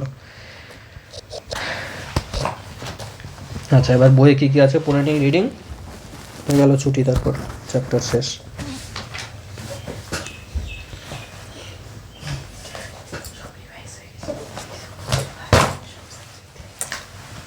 তৈরি হচ্ছে। হ্যাঁ, আমাকে তো কিছু বলতে হবে। বাসা থেকে বলছে, সেই 25 কি বলছে? হ্যাঁ, এদিকে দেখ, কথা না বলে। এক বা একাধিক মৌলের দুই বা ততোধিক পরমাণু যে আকর্ষণী বলের প্রভাবে সুসংবদ্ধ হয়ে মৌলিক বা যৌগিক অনুরূপে বা পুঞ্জীভূত আয়নের সমবায় রূপে অবস্থান করে, সেই আকর্ষণী শক্তিকেই রাসায়নিক বন্ধন বলা হয়। মানে রাসায়নিক বন্ধনের সংজ্ঞা এটা আসবে না কোনো দিন কোনো পরীক্ষাতেই, ঠিক আছে? আচ্ছা, রাসায়নিক বন্ধন কি অ্যাকচুয়ালি, এই এত কথাবার্তার মাঝখানে যেটা বলতে চেয়েছে, দুটা হচ্ছে দুই বা ততোধিক মানে একই ধরনের পরমাণু হতে পারে, দুটা ভিন্ন ধরনের। যেমন কার্বন কার্বনের মধ্যে বন্ড দেখলাম আমরা, কার্বন আর হাইড্রোজেনের মধ্যেও দেখলাম। তারপরে কি সোডিয়াম আর ক্লোরিন, এদের মধ্যেও দেখলাম আমরা তড়িৎযোজী বন্ধনী তৈরি হচ্ছিল আকর্ষণ করে, যেটা, তাই না? তো সব কিছুর মধ্যেই কি, যে আকর্ষণ মানে আকর্ষণ বল দ্বারা এরা যৌগ তৈরি করছে, তাদেরকে কি বলা হচ্ছে বল? যৌগ বা আয়নের সমবায় রূপে। NaCl-টাকে আয়নের সমবায় বলছে এখানে, ঠিক আছে? আচ্ছা, সেই আকর্ষণী বলকেই বলা হয় রাসায়নিক বন্ধন। রাসায়নিক বন্ধন দুই প্রকারের হয়, আয়নীয় বা তড়িৎযোজী বন্ধন, আরেকটা কি সমযোজী বন্ধন। আচ্ছা, আয়নীয় যৌগদের ধর্ম বলেছে। আয়নীয় যৌগদের কিছু ধর্ম দেখা যায়, দেখ কী কী ধর্ম। ভৌত অবস্থা, আয়নীয় যৌগে স্বতন্ত্র অণুর কোনো অস্তিত্ব নেই, এগুলি কেলাস রূপে অবস্থান করে। মানে অনেকগুলো একটা Na+ একটা Cl- মিলে যে একটা যৌগ তৈরি করবে সেরকম না, অসংখ্য Na+ অসংখ্য Cl-, ওগুলা বিভিন্ন একটা আকৃতিতে সেজে কি করবে, আকর্ষণ করে একটা ওই ক্রিস্টাল রূপে অবস্থান করবে, মানে দানা দানা রূপে অবস্থান করবে, ঠিক আছে? দানা দানা না অ্যাকচুয়ালি, মানে একটা গঠন হিসাবে অবস্থান করবে, অনেকগুলো একসঙ্গে। তুই সিঙ্গেল কোনো এরকম অণু পাবি না যে NaCl একটা NaCl এটা একটা NaCl, এরকম পাবি না। ওটাকে বলেছে নির্দিষ্ট জ্যামিতিক আকৃতি বিশিষ্ট কেলাস গঠন করে। কাঠিন্য ও ভঙ্গুরতা, ক্যাটায়ন ও অ্যানায়নগুলির মধ্যে ক্রিয়াশীল কুলম্বীয় আকর্ষণ বল। ইলেকট্রন আর মানে ওই প্লাস আর মাইনাসের মধ্যে যে ইয়েটা আকর্ষণটা, তাকে কি বলা হচ্ছে? কুলম্বীয় আকর্ষণ বল বলা হচ্ছে, ঠিক আছে? কুলম্বীয় আকর্ষণ বল, বিজ্ঞানী কুলম্বের সূত্র টুত্র পড়েছিলি না সব, ইলেকট্রন প্রোটনের যখন নিয়ে পড়েছিলি, ওইটাই তো এখানে, ওই আকর্ষণ বলটাই তো এখানে কাজ করছে, তাই না? কুলম্বের যে আকর্ষণ বল, ওই জন্য একে বলছে কুলম্বীয় আকর্ষণ বল। এর প্রভাবে বিপুল সংখ্যক আয়ন ঘন সন্নিবিষ্ট হয়ে কেলাসের ক্ষুদ্র স্থানে দৃঢ়ভাবে আবদ্ধ থাকে, ফলে আয়নীয় যৌগগুলি কঠিন প্রকৃতির হয়। বাইরে থেকে বল প্রয়োগ করলে আয়নগুলির স্থানচ্যুতি ঘটে এবং একাধিক ক্যাটায়ন বা একাধিক অ্যানায়ন পাশাপাশি চলে আসে। বোঝা গেল? মানে তুই যদি ওই লবণের যে ক্রিস্টাল আছে, বড় ক্রিস্টাল, এগুলো তো গুঁড়ো লবণ যেগুলো আমরা খাই, ক্রিস্টালগুলোকে তুই যদি ভাঙিস, তাহলে কি হয়, মানে গোটা কেলাস যে ওর যে গঠনটা ছিল, Na+ আর Cl- মিলে একটা নির্দিষ্ট জ্যামিতিক আকার দিয়ে, জ্যামিতিক আকারটা পরে দেখানো হয়েছে, দেখবি তখন আরো ভালো বুঝতে পারবি। তো গোটা আকারটাই এরকম করে সরে যায়, ক্যাটায়ন অ্যানায়ন দুটা মিলেই সরে যায় পাশাপাশি, ঠিক আছে? এবার কি বলছে, গলনাঙ্ক, কেলাসের মধ্যে দৃঢ়ভাবে আবদ্ধ আয়নগুলিকে বিচ্ছিন্ন করে কঠিন কেলাসকে তরল অবস্থায় আনতে প্রচুর তাপশক্তির প্রয়োজন হয়। মানে যেহেতু আকর্ষণ বলটা তাদের মধ্যে বেশি থাকে, তাই ওদেরকে হিট করে যখন আমরা তরল করব, তরল মানে কি, ওই Na+ আর Cl- গুলো দূরে দূরে সরে যাবে। কঠিন পদার্থ আর তরল পদার্থের মধ্যে পার্থক্য তো তোরা জানিসই, অণুগুলো দূরে দূরে থাকে, তাই না? তরলের মধ্যে বেশি, তো দূরে যেহেতু আকর্ষণটা টাইট হয়ে আছে, তাই দূরে পাঠাতে বেশি শক্তি লাগবে, ওটাই বলেছে। ওই জন্য গলনাঙ্ক কী হবে, বেশি হিট দিতে হবে, মানে বেশি হিটে গলবে, ওটাই হচ্ছে গলনাঙ্ক। তাহলে গলনাঙ্কটা বেশি, তাই আয়নীয় যৌগের গলনাঙ্ক যথেষ্ট বেশি হয়। যেমন NaCl, আমরা যে লবণ খাই, সেটার গলনাঙ্ক কত, সেটাকে আমরা যদি 801 ডিগ্রি সেন্টিগ্রেড তাপমাত্রা দিতে পারি, তখন ওই লবণটা গলবে, নিজে নিজে গলে যাবে অতটা টেম্পারেচার দিলে, ঠিক আছে? বিভিন্ন দ্রাবকের দ্রাব্যতা, এগুলি সাধারণত ধ্রুবীয় দ্রাবক যেমন জল এ দ্রাব্য, কিন্তু অধ্রুবীয় দ্রাবক যেমন বেনজিন, CCl4, CH2 এগুলোতে অদ্রাব্য। ধ্রুবীয় দ্রাবক কি আর অধ্রুবীয় দ্রাবক কি, এগুলো আমরা পরে পড়বো, ঠিক আছে? তো ধ্রুবীয় দ্রাবকের উদাহরণ কি, জল, ঠিক আছে? আর অধ্রুবীয় দ্রাবক কি, বেনজিন, হ্যাঁ, এগুলো হচ্ছে সব অধ্রুবীয় দ্রাবকের উদাহরণ। তাহলে অধ্রুবীয়তে এরা মনে রাখবি গলবে না, কিন্তু ধ্রুবীয়তে এরা গলে যাবে। ঠিক আছে, এবার ধ্রুবীয় দ্রাবকের অণুগুলির প্রভাবে আয়নীয় যৌগের কেলাস জালক ভেঙে যায়, অর্থাৎ ক্যাটায়ন ও অ্যানায়নগুলি পারস্পরিক আকর্ষণ বলের প্রভাব থেকে মুক্ত হয়ে বিচ্ছিন্ন হয়ে যায় এবং দ্রাবকে দ্রবীভূত অবস্থায় আয়ন রূপে বিচরণ করে। মানে ওই যে আকর্ষণ বল যে ছিল, ধ্রুবীয় দ্রাবক এমন একটা জিনিস, ঠিক আছে, ও কি করবে, এই আয়নগুলো যতই আকর্ষণ করুক না কেন এদেরকে আয়নগুলোকে ছাড়িয়ে দেবে। ঠিক আছে, যেহেতু ছাড়িয়ে দিচ্ছে তাই এরা আয়ন অবস্থাতেই ভাসবে, জলের মধ্যে আয়ন অবস্থাতেই ভাসবে। সোডিয়ামের আয়ন Na+টা Na+ হিসাবেই ভাসবে, Cl- Cl- হিসাবেই ভাসবে। ওরা কাছাকাছি থাকবে কিন্তু প্লাস মাইনাস থাকা সত্ত্বেও আকর্ষণ করে আটকে যাবে না। ওই জন্যই লবণ সহজে ধ্রুবীয় দ্রাবক যেমন জলে গলে যায়, তাই না? এবার কি বলছে, তড়িতের পরিবাহিতা। কঠিন অবস্থায় আয়নীয় যৌগগুলি তড়িৎ পরিবহন করে না। ঠিক আছে, যখন কঠিন থাকবে তখন কোনো তড়িৎ মানে কারেন্ট যাবে না ওটার মধ্যে দিয়ে। এবার কি বলছে, কারণটা বলছে। কারণ হচ্ছে যৌগে উপস্থিত ক্যাটায়ন আর অ্যানায়ন সমূহ তীব্র আকর্ষণ বল দ্বারা কেলাস জালকে দৃঢ়ভাবে আবদ্ধ থাকে এবং তড়িৎ পরিবহনের জন্য সচল হতে পারে না। তড়িৎ পরিবহনের জন্য কি করতে হয়, আয়নগুলাকে একদিক থেকে আরেক দিকে যেতে হয়। একদিক থেকে আরেক দিক থেকে গেলেই কি হবে, কারেন্ট ফ্লো হবে। আমরা তো বলি কারেন্টের মধ্যেই শব্দটা আছে ফ্লো, ইলেকট্রনের চলাচলকে আমরা কারেন্ট বলি। তাহলে ইলেকট্রন এই চলাচল করবে বা আয়নের এরকম যে চলাচল হবে, চলাচলের জন্য তো ওদেরকে হালকা হতে হবে, লুজ হতে হবে। কিন্তু যখন কঠিন আছে তখন টাইটলি বাউন্ড আছে, আমরা দেখলাম, তাই না? সেজন্য কঠিন অবস্থায় পরিবহন করবে না। কিন্তু যখন জলে গুলাচ্ছিলাম তখন কি দেখছিলাম, আয়নগুলো আলাদা আলাদা হয়ে যাচ্ছিল। তাহলে জলের মধ্যে সহজেই পরিবহন করবে আলাদা আলাদা হয়ে গেলে, তাই না? প্লাস চার্জও আছে, মাইনাস চার্জও আছে, ক্যাটায়নও আছে Na+, অ্যানায়নও আছে Cl-। এটা কি হবে, জলের মধ্যে যাওয়া আসা করবে সহজেই, তাই তো? ওটাই বলেছে। অপরদিকে গলিত অবস্থায় বা জলীয় দ্রবণে ক্যাটায়ন ও অ্যানায়নগুলির মধ্যে ক্রিয়াশীল কুলম্বীয় আকর্ষণ বল শিথিল হয়ে যায়, তাই না? ফলে আয়নগুলি স্বাধীনভাবে বিচরণ করতে পারে ও তড়িৎ পরিবহনে সক্ষম হয়। ধ্রুবীয় দ্রাবকে আয়নীয় যৌগের কেলাস জালক ভেঙে যায়, তাই না? ওই যে জলের মধ্যে কেলাস জালক ভেঙে যায় বললামই। ফলে যৌগ গঠনকারী ক্যাটায়ন ও অ্যানায়নগুলি পরস্পরের আকর্ষণ বলের প্রভাব থেকে মুক্ত হয়ে যায় এবং কি হয়, হ্যাঁ, তড়িৎ প্রবাহ করতে সক্ষম হয়। আচ্ছা, দেখ কি বলেছে, যোজ্যতার ইলেকট্রনীয় তত্ত্ব। মানে বাইরের সেলে আমরা বললাম না যে 8 থাকতে চায় অথবা কত থাকতে চায়, বল 2 থাকতে চায় কোনো কোনো ক্ষেত্রে, যেগুলো হাইড্রোজেনের আশেপাশে আছে, হিলিয়ামের আশেপাশে, তারা বাইরের সেলে 2 রাখতে চায়, আর বাকিরা কত 8 রাখতে চায় বাইরের সেলে। কেন রাখতে চায়, দেখ, নিষ্ক্রিয় গ্যাস। নিষ্ক্রিয় গ্যাস কি আমরা জানি, কারোর সাথে বিক্রিয়া করে না, স্টেবল। তো সবাই নিষ্ক্রিয় হতে চায়, কারোর সঙ্গে বিক্রিয়া করতে চায় না, চুপচাপ থাকতে চায়। ঠিক আছে, সবাই কি নিষ্ক্রিয় গ্যাসের মতো হতে চায়। নিষ্ক্রিয় গ্যাসের বাইরে হিলিয়ামের কত বাইরে 2টা থাকবে, হিলিয়ামের 2টা ইলেকট্রন, 2টাই ফার্স্ট কক্ষপথে থাকবে, 2 আমরা করলাম ছবি, তাই না? নিয়নের কটা, নিয়নের 10 ছিল, তাই না? নিয়নেরও ছবি করলাম 2, তার বাইরে কত 8। তারপরে আমাদের আর্গনের কত 18, তাহলে 2, তারপরেরটায় 8 কমপ্লিট হয়ে গেল, কে শেল কমপ্লিট হয়ে গেল 2টা, তারপরে এল শেলে 8টা আটতে পারে, সেটাও কমপ্লিট হয়ে গেল। এবার কে এল এম শেলে কটা আটতে পারে, 18টা, কিন্তু এখানে কি 8টা আছে, আর্গনের ক্ষেত্রে 8টা আছে, তবু এ স্টেবল। ঠিক আছে, তাহলে 8টা থাকলে আমি দেখতে পাচ্ছি 18টার দরকার নেই, 8টা থাকলে আমার স্টেবল হয়ে যাচ্ছে, কারণ আর্গন আমাদের কি একটা স্টেবল গ্যাস, নোবেল গ্যাস। তাহলে আমরা প্রকৃতি থেকে দেখতে পেলাম যে বাইরে 8টা হলেই আমাদের স্টেবল হয়ে যাচ্ছে। ঠিক আছে, তো ওই জন্যই সবাই আমার কি বাইরে 8টা রাখতে চায়, আর হাইড্রোজেনের আশেপাশে যারা, তারা 2টা রাখতে চায়। দেখ, ঊনবিংশ নিষ্ক্রিয় গ্যাসের ইলেকট্রন বিন্যাস এবং রাসায়নিক নিষ্ক্রিয়তা। ঊনবিংশ শতকের শেষ দশকে লর্ড র্যালে আর উইলিয়াম র্যামজে কি করে, নিষ্ক্রিয় গ্যাস আবিষ্কার করে। নিষ্ক্রিয় গ্যাস কাদেরকে বলি আমরা, ওই যে 18 নাম্বার যে পর্যায় সারণীতে 18 নাম্বার গ্রুপে যেটা ছিল, তাই না?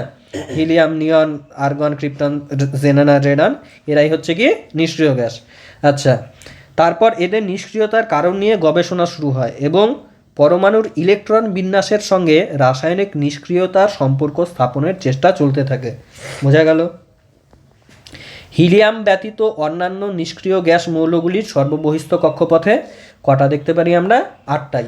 যত আছে যত এগুলো নিষ্ক্রিয় গ্যাস আমরা দেখতে পাচ্ছি সবারই আমরা দেখতে পাচ্ছি কি ওই বাইরের সেলে ম্যাক্সিমাম যতগুলো আসতে পারে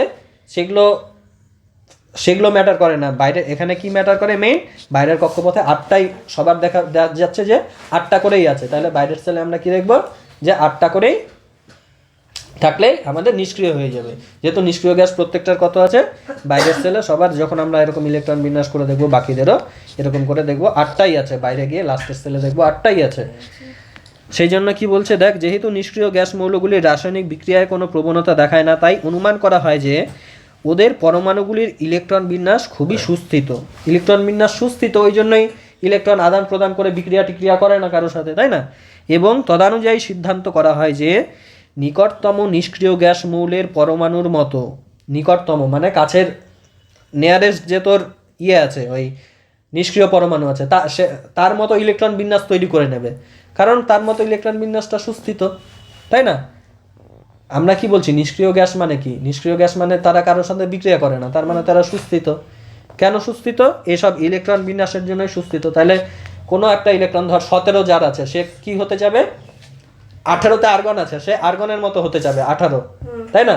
ওই জন্য ক্লোরিন একটা ইলেকট্রন নিয়ে Cl- হয়ে যাচ্ছিল, 18টা হয়ে যাচ্ছিল। আমরা করলাম না, দেখ ক্লোরিনের কত ছিল বাইরে?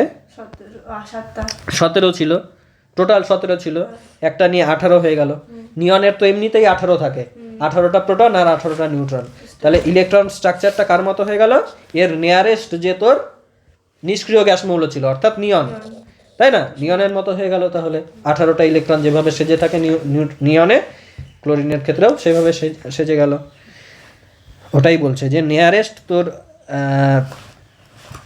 নিয়ারেস্ট যে ইয়েটা থাকবে নিষ্ক্রিয় গ্যাস থাকবে তার মতো ইলেকট্রন বিন্যাসটা বানাবে, অর্থাৎ বাইরে 8টা বানাবে।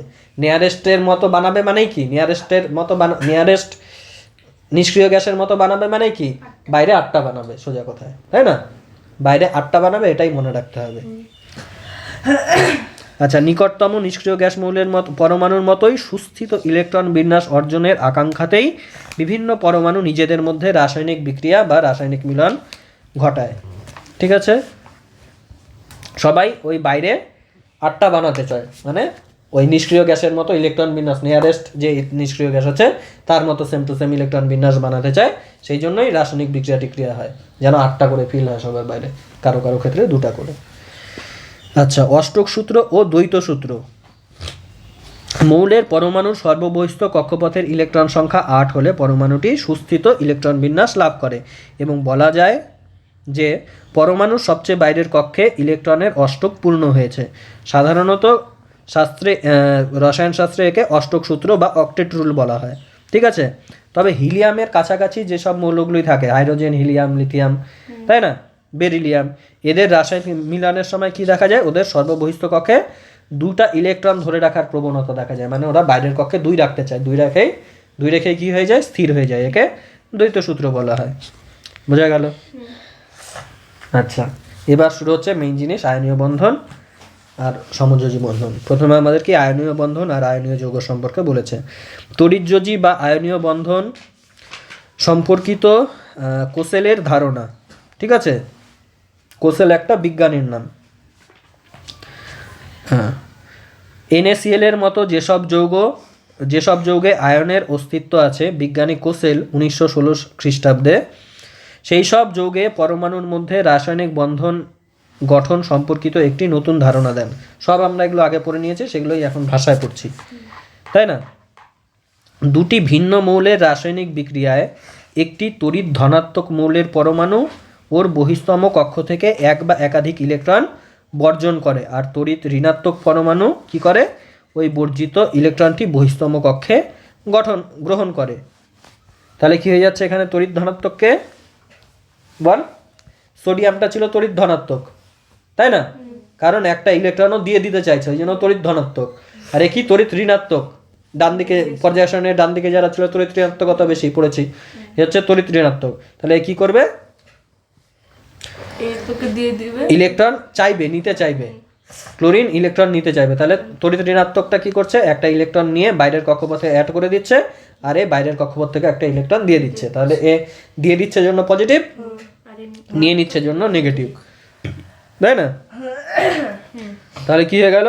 পরে 2 নম্বর পয়েন্ট বলেছে, এভাবে দুটো পরমাণুই ওদের নিকটতম নোবেল গ্যাসের কি করে পরমাণুর মতো সুস্থিত ইলেকট্রন বিন্যাস পায়, অর্থাৎ উভয় পরমাণুর বহিস্তম কক্ষে ইলেকট্রনের সংখ্যা হয় 8, কোনো কোনো ক্ষেত্রে 2, তাই না? আচ্ছা, আর এদের এবার কি হবে, একজন যেহেতু পজিটিভ আর একজন নেগেটিভ হয়ে গেল, এদের মধ্যে আকর্ষণ হয়ে এরা সমযোজী বলছি কেন, এরা আয়নীয় বন্ধন গঠন করবে, তাই না? তড়িৎ যোজ্যতা বা আয়নীয় যোজ্যতা, তড়িৎ ধনাত্মক মৌলের বা ধাতুর ইলেকট্রন বর্জন করে ক্যাটায়নে পরিণত হয়, আর হচ্ছে কি তড়িৎ ঋণাত্মক মৌল বা অধাতু কি করে, সেই বর্জিত ইলেকট্রন গ্রহণ করে অ্যানায়নে পরিণত হয়, তাই না? বিপরীত আধানযুক্ত আয়ন দুটি স্থির তড়িৎ আকর্ষণের মাধ্যমে, ওই যে প্লাস আর মাইনাসের যে আকর্ষণটা, সেটাকে আমরা কি বলি, স্থির তড়িৎ আকর্ষণ, ঠিক আছে, বা কুলম্বীয় আকর্ষণ, স্থির তড়িৎ আকর্ষণ বা কুলম্বীয় আকর্ষণ, তার মাধ্যমে কি হয়, মিলিত হয়ে যৌগ গঠন করার যে ক্ষমতা, তাকেই তড়িৎযোজ্যতা বলা হয় বা আয়নীয় যোজ্যতা বলা হয়। তড়িৎযোজী বন্ধন ও তড়িৎযোজী যৌগ, তড়িৎযোজ্যতার ফলে পরমাণু দুটির মধ্যে যে বন্ধন সৃষ্টি হয় তাকেই কি বলা হয়, তড়িৎযোজী বন্ধন বা আয়নীয় বন্ধন। আয়নীয় বন্ধনযুক্ত যৌগকে তড়িৎযোজী বা আয়নীয় যৌগ বলা হয়, তাই না? প্রসঙ্গত উল্লেখ্য কি, আয়নীয় যৌগে কোনো বিচ্ছিন্ন অণুর অস্তিত্ব থাকে না, বললাম একটু আগেই, অনেকগুলো Cl মাইনাস, অনেকগুলো Na+, এরা একটা নির্দিষ্ট স্ট্রাকচার অনুযায়ী সাজবে, সেজে আকর্ষণ করে ওরকম করে থাকবে, একটা Cl মাইনাস আর একটা Na+, এরকম করে, এরকম তুই পাবি না কোথাও। আচ্ছা, বিপরীত আধানযুক্ত বিপুল সংখ্যক আয়ন ত্রিমাত্রিকভাবে সজ্জিত হয়ে নির্দিষ্ট জ্যামিতিক আকৃতি বিশিষ্ট একটি কেলাস গঠনের মাধ্যমে সুস্থিতি লাভ করে, ঠিক আছে? কেলাস জিনিসটা কি, একটা স্ট্রাকচারকেই কেলাস বলা হয়। অনেকগুলা Cl মাইনাস, অনেকগুলা Na+, একটা নির্দিষ্ট স্ট্রাকচার অনুযায়ী সাজবে, সে যেটা যে আকর্ষণ হয়ে ওই স্ট্রাকচার অনুযায়ী তারা আটকে থাকবে। তুই একটা এরকম কোনো অণু পাবি না যেখানে একটা Cl মাইনাস একটা Na+ আছে, ওই কথাটাই বলেছে। আবার আয়নীয় এই কেমন করে ছবিটা হয়, সেই ছবিটা আমাদের পরে দিয়েও দিয়েছে, ছবিটাও আমরা দেখবো, কেলাসটা কেমন দেখতে হয়, স্ট্রাকচারটা কেমন দেখতে হয়। আচ্ছা, আয়নীয় যৌগের কেলাসের দুটি প্রান্তে বিভব প্রভেদ প্রয়োগ করলে যৌগে উপস্থিত বিপরীতধর্মী আয়নদের মধ্যে তাড়িতিক আকর্ষণ বলের মান এতটাই বেশি হয় যে আয়নগুলো যথেষ্ট পরিমাণ আপেক্ষিক সরণ ঘটে না। তাই গলিত বা দ্রবীভূত অবস্থার চেয়ে কঠিন অবস্থায় আয়নীয় যৌগের তড়িৎ পরিবাহিতা নিতান্তই কম। একটু আগেই বললাম ওগুলো কেন কম হয় এমনিতে, তাই না? তীব্রভাবে আকর্ষণ করে থাকে জন্য তড়িৎ পরিবাহিতা কম হয়। কোনো স্বতন্ত্র অণুর অস্তিত্ব না থাকায় আয়নীয় যৌগের ক্ষেত্রে আণবিক ভরের বদলে সংকেত ভর কথাটি ব্যবহার করা হয়। আণবিক ভর মানে কি, একটা অণুর ভর, এখানে যেহেতু একটা অণু বলে তুই কিছু পাচ্ছিসই না, সেই জন্য আণবিক ভর কথাটা বলা ভুল, তাই না? সেই জন্য বলা হয় কি সংকেত ভর, মানে NaCl যে আমরা লিখছি, এই যে সংকেতটা লিখছিস, এই সংকেত হলে এদের ভর কি হতো, N এর ভর হচ্ছে এত হতো, Cl এর ভর এত হতো, তাহলে এদের যোগফল মানে NaCl যে সংকেতটা আছে, এই সংকেতটার ভর এত। আমরা NaCl যৌগটার ভর এত কেন বলছি না, কারণ এই যৌগটা এক্সিস্টই করে না, শুধু NaCl বলে কোনো যৌগ, অনেকগুলো Na আর অনেকগুলো Cl মিলে একসঙ্গে কেলাস গঠন করে থাকে, ঠিক আছে? এই কথাটা মানে তোদের আসবে না, কিন্তু কথাটা গুরুত্বপূর্ণ। তড়িৎযোজ্যতার পরিমাপ, ঠিক আছে? আয়নীয় যৌগ গঠনের সময় কোনো একটি মৌলের একটি পরমাণু যতগুলি ইলেকট্রন গ্রহণ বা বর্জন করে, সেই সংখ্যাটিকেই মৌলের তড়িৎযোজ্যতা বলা হয়। দুটা ইলেকট্রন যদি দিয়ে দিত তাহলে কি হয়ে যেত, যোজ্যতা 2 হয়ে যেত, মাথায় আমরা 2 মাইনাস লিখতাম আর 2 প্লাস লিখতাম, তাই না? আচ্ছা, উদাহরণ আমার দিয়েছে, পরে আমরা বলছি। আর যোজন কক্ষ কি, বন্ধন গঠনকালে সাধারণত সর্ববহিস্থ কক্ষপথের ইলেকট্রনগুলি অংশগ্রহণ করে, তাই ওই কক্ষকে যোজন কক্ষ বা যোজ্যতা কক্ষ বলা হয়। যোজ্যতা কক্ষের ইলেকট্রনগুলিকে যোজ্যতা ইলেকট্রনও বলা হয়, ঠিক আছে? সোডিয়াম ক্লোরাইডের গঠন আমরা আগেই বলেছি। সোডিয়ামের কি বলেছে, যৌগ গঠনকালে সোডিয়াম পরমাণু তার বহিস্তম কক্ষপথের ইলেকট্রনটি বর্জন করে Na+ পরিণত হয়, দেখেছি আমরা সব, এই যে, তাই না? বহিস্তম কক্ষের ইলেকট্রনটা ত্যাগ করে দিচ্ছে, তাহলে কি হয়ে যাচ্ছে, এটা হয়ে যাচ্ছে, এটা নিয়নের মতো হয়ে যাচ্ছে। নিয়নের 10টা ইলেকট্রন থাকে, এটাও দেখ 10টা, বাইরে 2টা আর এখানে 8টা। ওটাই বলেছে যে সোডিয়াম পরমাণু তার বহিস্তম কক্ষপথের ইলেকট্রনটি বর্জন করে Na+ আয়নে পরিণত হয় ও নোবেল গ্যাস নিয়নের ইলেকট্রন বিন্যাস প্রাপ্ত হয়। আর ক্লোরিন পরমাণুটা কি হয়, ওই বর্জিত ইলেকট্রন নিজের বহিস্তম কক্ষপথে গ্রহণ করে Cl- আয়নে পরিণত হয় ও নোবেল গ্যাস আর্গনের মতো ইলেকট্রন বিন্যাস প্রাপ্ত হয়। এই যে এর কত হয়ে গেল 2 8, এখানে 8টা আছে, এর বাইরেও কি একটা ইলেকট্রন নেওয়ার ফলে 7টা ছিল 8টা হয়ে গেল, 2 8 8। তাহলে এও কি হয়ে গেল বল, নিজের যে নিষ্ক্রিয় গ্যাস যে ছিল নিয়ারেস্ট নিষ্ক্রিয় গ্যাস আর্গন, আর্গনের কত ছিল বাইরে, বাইরে আর্গনের 18 হয়, এই জন্য 18 মানে বাইরে 8টাই ছিল, তো এ আর্গনের মতো হয়ে গেল, বাইরে 8টা হয়ে গেল। ঠিক আছে। আচ্ছা, উৎপন্ন সোডিয়াম আর ক্লোরিন আয়ন স্থির তড়িৎ আকর্ষণ বল বা কুলম্বীয় আকর্ষণ বল দ্বারা কি হয়, আবদ্ধ হয়ে সোডিয়াম ক্লোরাইড লবণ গঠন করে, তাই না? এই দেখ কেলাসের আকারটা কেমন হয়, এইভাবে নির্দিষ্টভাবে নীলগুলো কি, নীলগুলো ক্লোরিন মাইনাস, আর লালগুলো কি হচ্ছে সব সোডিয়াম প্লাস Na প্লাস, তাহলে এদিকে Na প্লাস আর এদিকে কি হচ্ছে Cl মাইনাস, এরকম করে স্ট্রাকচার অনুযায়ী সেজে থাকে আর পরস্পরের মধ্যে আকর্ষণ করে। ঠিক আছে, এইভাবে কি তৈরি হচ্ছে বল, কেলাস তৈরি হচ্ছে। এই গঠনটাকে, এই স্ট্রাকচারটাকেই বলছে কেলাস, সোডিয়াম ক্লোরাইডের কেলাস। আচ্ছা, একটি এটা তো বলে দিলাম সব। NaCl এর কেলাসাকার গঠন আকৃতি। কঠিন NaCl এর কেলাসে অণুর কোনো স্বতন্ত্র অস্তিত্ব নেই। বহু সংখ্যক Na প্লাস ও Cl মাইনাস আয়ন স্থির তড়িৎ আকর্ষণ বল দ্বারা পুঞ্জীভূত অবস্থায় থাকে। NaCl এর কেলাস জালকে প্রত্যেকটি সোডিয়াম প্লাস মানে Na প্লাস আয়ন 6টি Cl মাইনাস আয়ন দ্বারা এবং প্রত্যেকটি Cl মাইনাস 6টি Na প্লাস আয়ন দ্বারা পরিবেষ্টিত থাকে। এরকম করে তুই যদি যে কোনো একটা Cl মাইনাস দেখিস, দেখবি বাইরে তোর আশেপাশে 6টা আছে, 6টা আমার কি আছে বল, নিয়ারেস্ট 6টা আমার Na প্লাস আছে, Cl মাইনাসের নিয়ারেস্ট 6টা আমার কি আছে Na প্লাস আছে। আবার কোনো একটা যদি তুই Na প্লাস নিস, এর নিয়ারেস্ট কয়টা আমার ইয়ে দেখবো, কটা আমার ইয়ে আছে, ওই আরে ক্লোরিন আছে, ক্লোরাইড আছে, Cl মাইনাস আছে, এরও 6টাই আছে, চারদিকে 4টা, উপরে একটা নিচে একটা। ঠিক আছে, কিন্তু এরকম অসংখ্য ছড়িয়ে আছে। নিয়ারেস্ট আমি বলছি, নিয়ারেস্ট 6টা, একটা সোডিয়াম প্লাসের সোডিয়াম আয়নের 6টা থাকবে, নিয়ারেস্ট থাকবে 6টা, তাই না? এরপরে আরও একটা তোর এরকম করে সোডিয়াম আছে, তার বাইরে আরও 6টা আছে, এরকম করে বিশাল বড় লম্বা মানে অসংখ্য সোডিয়াম আর অসংখ্য ক্লোরিন আছে, বোঝা গেল? কিন্তু নিয়ারেস্ট কটা থাকবে, একটার কাছাকাছি কটা থাকবে, 6টা থাকবে। একটা সোডিয়ামের কাছাকাছি 6টা ক্লোরিন আয়ন, আর একটা ক্লোরিন আয়নের সেরকম কাছাকাছি কটা, সবচেয়ে কাছাকাছি 6টা সোডিয়াম আয়ন, এরকম করে প্রচুর সংখ্যক থাকবে ছড়িয়ে ছিটিয়ে, নির্দিষ্ট এরকম কেলাস আকৃতি গঠন করে। বোঝা গেল? ঠিক আছে।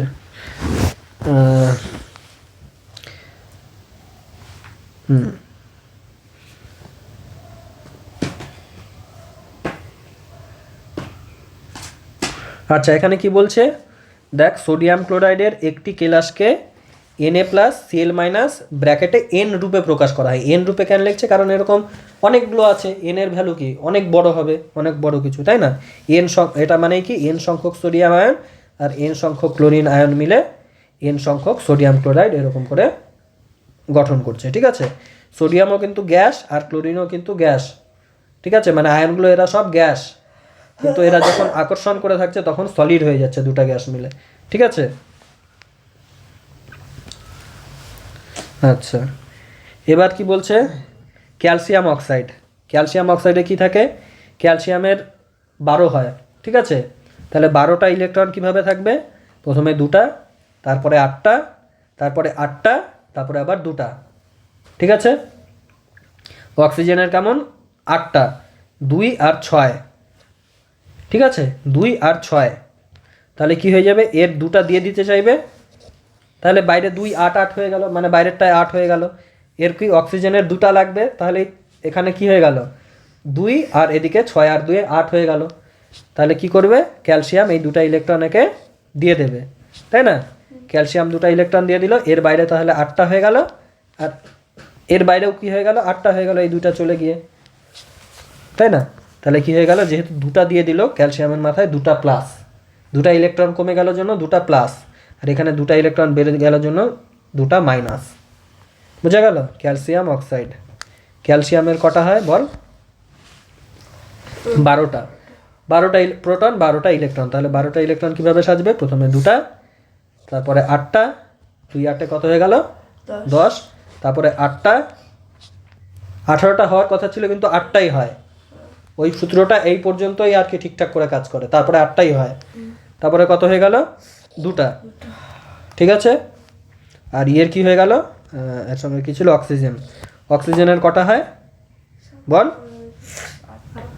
8। তাহলে কি হয়ে গেল? 2, 6। তাহলে এর বাইরে 6টা থাকবে, 1টা 2টা এভাবে দেখাই আমরা। শর্টকাটে কিভাবে দেখাই? এই 2টা হলো, এই 2টা হলো, 6টা হয়ে গেল। 20টা হলো। হ্যাঁ, অক্সিজেনের 8 তো, এটা ক্যালসিয়াম। ক্যালসিয়ামের 20, ক্যালসিয়াম ক্যালসিয়ামের হ্যাঁ 20, আমি ভুল করে 12 লিখছি, এখানে 20 আছে দেখ, ভুল করে 12 বলছি, 12 লিখছিও। আচ্ছা 20, 2 8, 8 2 20 হয়ে গেল। 8 2 10, 8 2 10, 10 10 20, তাই না? তাহলে বাইরের কক্ষপথে 2টা আছে, আমরা জাস্ট বাইরেরটা দেখাই লুইস ডটে, তাই না? এই 2টা দেখালাম, এখানে এরকম 6টা দেখালাম, তারপরে কি 2টা এখান থেকে এখানে চলে গেল। তাহলে কি হয়ে গেল? এটার মাথায় 2+, আর এটার মাথায় এরকম 2টা এখানে চলে গিয়ে এটার মাথায় 2-।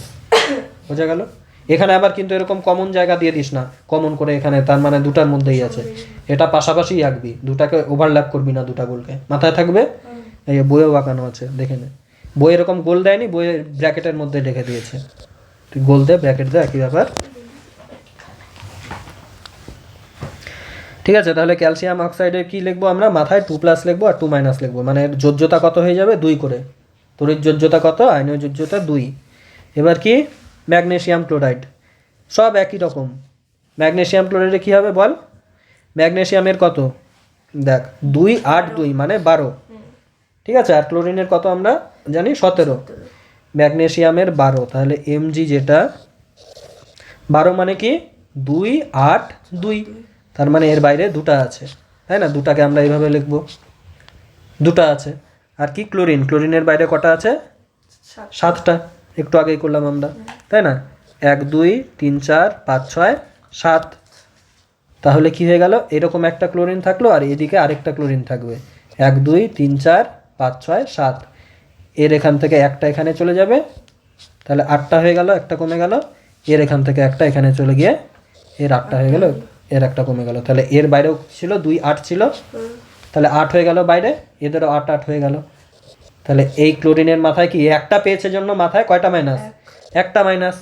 এও একটা মাইনাস পেয়েছে জন্য এর মাথায় কয়টা মাইনাস? একটা মাইনাস। আর এ 2টাই দিয়ে দিয়েছে, ওই জন্য 2+।